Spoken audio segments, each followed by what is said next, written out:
Alright guys, after a summer of building that kiln, we're finally back to doing some sawmilling here, and we got some good walnut to put on the mill today. Now down here on the base of the log, just so we know, the diameter is around 20 inches. I know what you guys might be thinking here, this is a pretty rough looking walnut log, but I think it's got some good stuff hidden inside of it. I've had this on the ground for a while, probably a little too long than I should have, but there's still going to be some good wood in here. It's been over here in this tree line in the shade the whole time I've had it stored here at the mill, and the bark is hanging on too, so that's always a good sign. We're about 8 foot 3 inches on the length of it here, and let me bring you guys in closer to show you this big crotch area right here in the middle.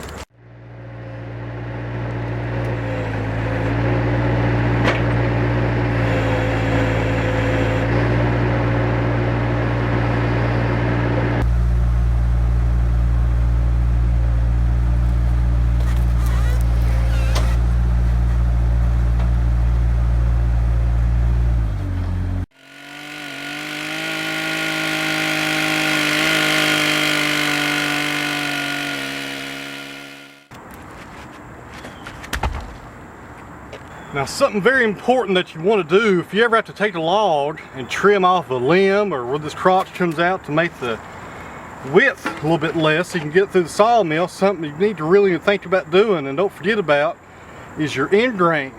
Now when I cut this tree down, I think this tree came from Bidstone Gap, Virginia, if I remember right. I'm pretty sure, Bidstone Gap, Virginia. I anchor sealed all of the end grain, or the ends of the log. What you want to make sure you do if you have to do something like this and cut it off to make it fit, you need to anchor seal this again, because this is brand new end grain being exposed to the elements for the first time ever. And it's going to want to dry out on this face here, because wood naturally dries out on its end grain. And you want to put the anchor seal on here and clog up those pores and prevent any end checking right here on this face. So always remember, if you trim it off, anchor seal it again.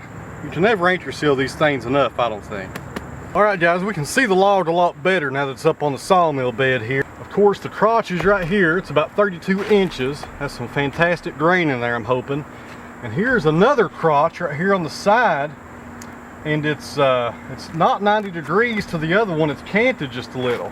So when I start sawing down in here through this top limb, we may have the crotch figure also on this part right here show up on our slabs in additional to the ones we'll have right here that we're after. So we may get two crotches for one right here. We'll have to just wait and see. This is a first for me. I never tried this where I had a limb going off the other direction and I was trying to capture both crotches here. So we'll see what happens. It may or may not turn out well, but it's worth a try here to try to think about this as we're sawing it. That's why I kind of tell people when you think about sawmilling, you got to really study this timber. Before you even cut the tree down, you look for things like this and you remember them. And you make sure that you cut it the best way to get the best kind of figure out of these logs. It's been 10 years and I've got my new set of scars, and broken hearts and broken hearts, chasing after where you are. I've cried a couple tears and taken everything too far, running around in the dark, trying to finish what I couldn't start. So please don't let me now.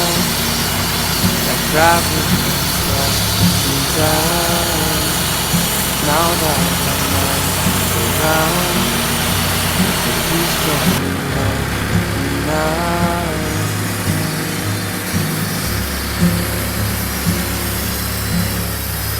And this is where you disappear, after playing all your favorite cards.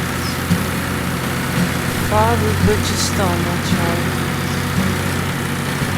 before it gets too hard. What you doing here? And everyone is at the bar,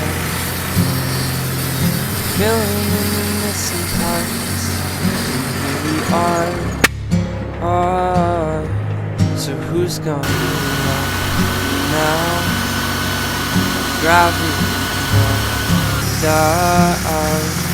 Now that I'm around, who's gonna love me now?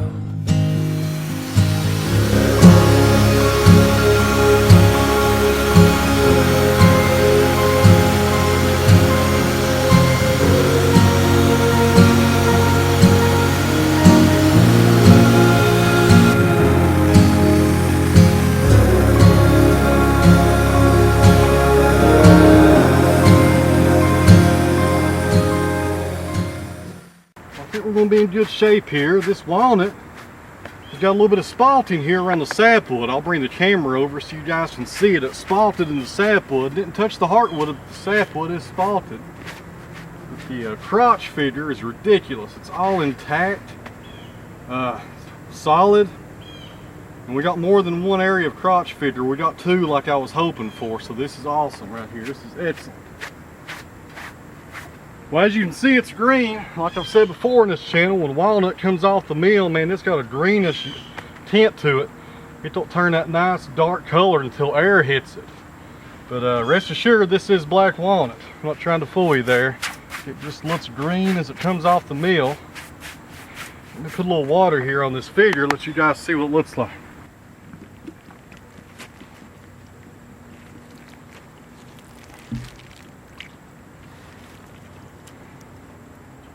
Oh my. This is fantastic. Crotch figure is ridiculous. The widest point on the slabs is right at 26 inches. And there's a little bit of curl right in here as it branched out. Man, couldn't get no better here for this slab. This is perfect. Try to hold the camera here to good position, not shake too much here.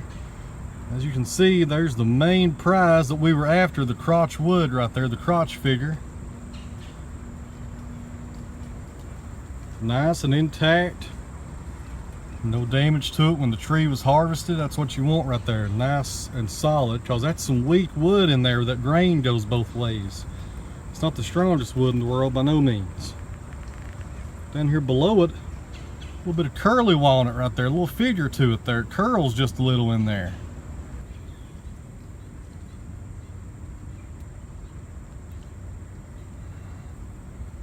You talk about some nice tables right here.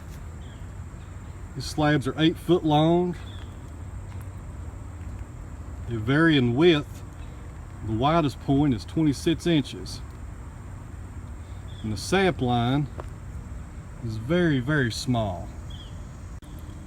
Something else pretty unique here, around the sap line, this timber has started to spalt just a little. You can see those black areas and those small holes caused by insects, but that's spalting. Walnut will spalt. I think all woods will spalt if you let them have a chance to do it.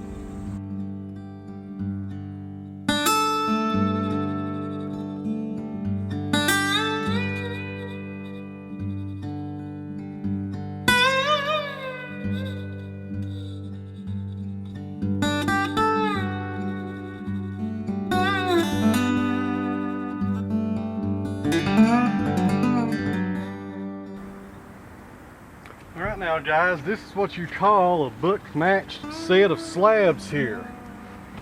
The grain is almost identical on both of them here. Got some nice crotch figure on the sides of them. Right here around this knot, there's a little bit of figure around it. And down here toward the bottom, there's even more crotch figure on them. I mean, it's crazy. These slabs are just ridiculous. I should have sawed this log years ago if I knew it was going to be like this. I'm going to run on a limb here. I've been sawmilling for 7 years. I think 7 years. I think that's when I bought the Wood-Mizer. And I'd say 80% of the time I've been sawing up black walnut, probably, at least 80%. It's my favorite thing to saw. But it's the funnest thing to saw. You never know what's inside of these black walnut logs. It always surprises you. But anyways, I said that to say this. I've been sawmilling 7 years, and I'm going to go down right now today and say this is the best walnut log as far as figure and overall just sawing goes I've ever sawed into. This thing is phenomenal. I've never had one have this many crotch figures in it. We have crotch figure here, we have it over here, down here at the bottom. It's everywhere. It's phenomenal sawing, and it's also spotted here on the sap line just a little bit. I mean, you don't get no better than this in my opinion. The leaves are coming down. Winter is coming. Probably gonna call it a day after this one. It's hard to beat a log like this, and anything after this won't do it justice, so we'll probably end the video with this piece of timber. And this is that real nice slab that we took off first, the one I was really excited about here. It's really probably one of the best slabs, well, the best slab I've ever sawed. There's some fantastic figure in it, 26 inches wide, just some nice stuff. So we'll come back next week and start back and do some more sawmilling, and we got some timber to cut next week. I've got a few small Osage orange trees to take down and some real nice cedar trees to take down on some farms around here, so I'll try to video that next week, and a lot more sawmilling. I'll also keep you guys up to date on the kiln next week and how the drying's going. It's going pretty good. I just checked it, I've checked it many times today. I just got through checking it 30 minutes ago. And we're holding about at 120 degrees on the kiln, so it's doing pretty good and staying pretty consistent at that temperature, so everything's going good up there with the kiln, and water's still coming out.